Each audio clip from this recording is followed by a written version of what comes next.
Here is a feeling I want you to think about. You have been making your student loan payment every single month without missing one. You are doing everything right. You're being responsible. And then you log into your loan account and check your balance. And it has barely moved. Maybe it has not moved at all.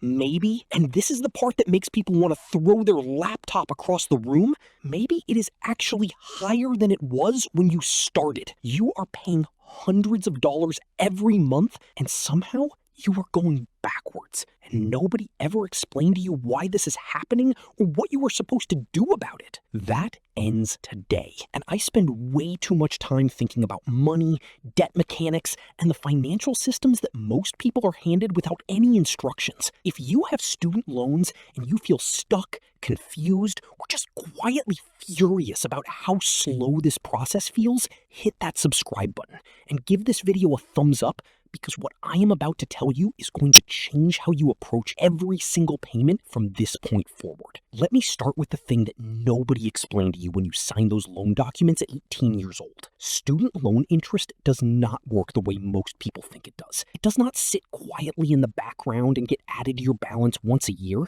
It accrues every single day.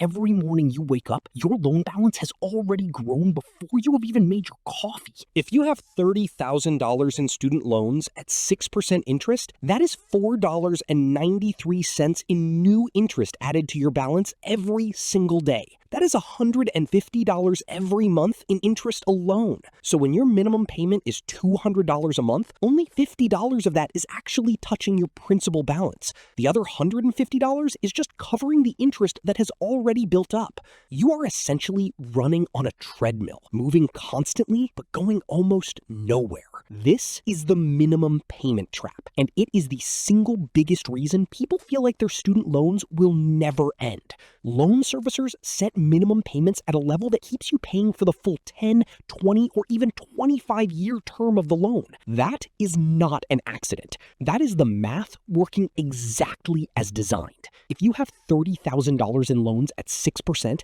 and you make the standard minimum payment, you will pay back nearly $40,000 by the time it is all said and done. You borrowed $30,000 and you hand back $40,000.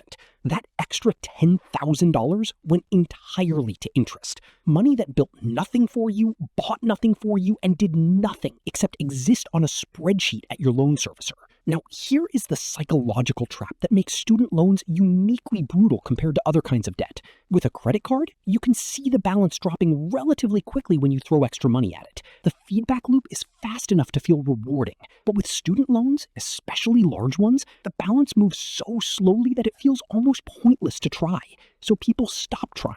They make the minimum payment, they try not to think about it, and they tell themselves they will deal with it more aggressively when they earn more money. And that decision, that completely understandable and human decision, ends up costing them thousands of extra dollars and years of extra payments. So what do you actually do about it? Let me give you the real mechanics. The first thing you need to understand is where your payment goes when it arrives. Loan servicers apply your payment to fees first, then interest, then principal. This means if you have any outstanding fees on your account, none of your payment is touching your actual balance until those fees are cleared. Log into your loan account right now and check if you have any outstanding fees. If you do, get rid of them first because they are silently eating your payments. The second thing is the one extra payment trick. If you take your monthly payment and divide it by 12, then add that amount to every single monthly payment, you will make the equivalent of one full extra payment per year. On a $30,000 loan at 6%, that one extra payment per year cuts roughly 3 years off your repayment timeline and saves you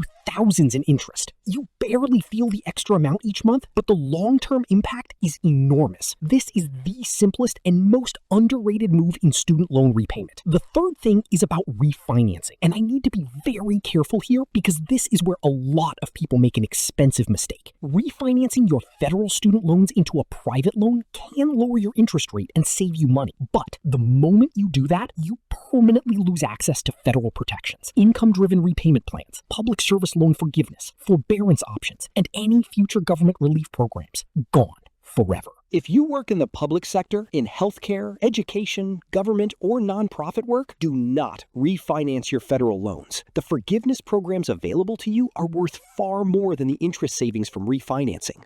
If you work in the private sector and you have stable income and no plans to pursue forgiveness, refinancing to a lower rate can make genuine sense. But go in with your eyes open and understand exactly what you are giving up. Now, let me talk about income-driven repayment, because there is a dangerous illusion here that catches a lot of people. Income-driven repayment plans lower your monthly payment based on your income, which sounds like a relief, and in genuine hardship situations, it is. But here is what the paperwork does not highlight. When your monthly payment drops, you are often paying less than the interest accruing on your loan, which means your balance is growing every month, even while you make payments. You are not in repayment. You are in slow-motion debt accumulation.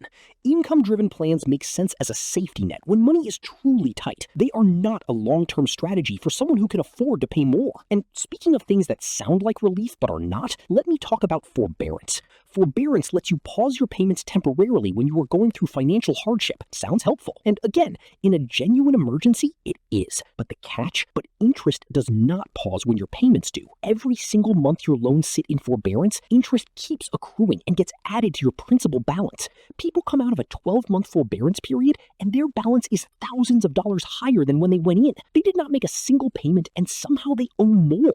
If you are struggling, income-driven repayment is almost always better than forbearance, because at least some of your interest is being covered. Bottom line, summing up every month, here is the bottom line, and the thing nobody tells you clearly enough. The student loan system is not designed to be paid off quickly. It is designed to be paid steadily over a very long time while you hand over as much interest as possible. That is not a conspiracy theory. That is just the math of how the system is structured. And the only way to beat that system is to pay more than the minimum. Understand exactly where every dollar of your payment is going and never use pause options unless you absolutely have to. You are not stuck because you are bad with money. You are not stuck because you made a terrible decision at 18. The real reason? You are stuck because nobody handed you the instruction manual for a $30,000 financial product you signed for before your brain was fully developed. That is not your fault. But now you know, and knowing changes everything. Make one extra payment this year. Clear any outstanding fees. Understand your repayment plan. And if you are considering refinancing, get the full picture before you sign anything. These are not complicated moves, but they are the moves that separate the people who pay off their loans in 7 years from the people who are still paying at 40. You have been doing the hard part already. You have been showing up every month and making the payment. Now, let the math work for you instead of against you.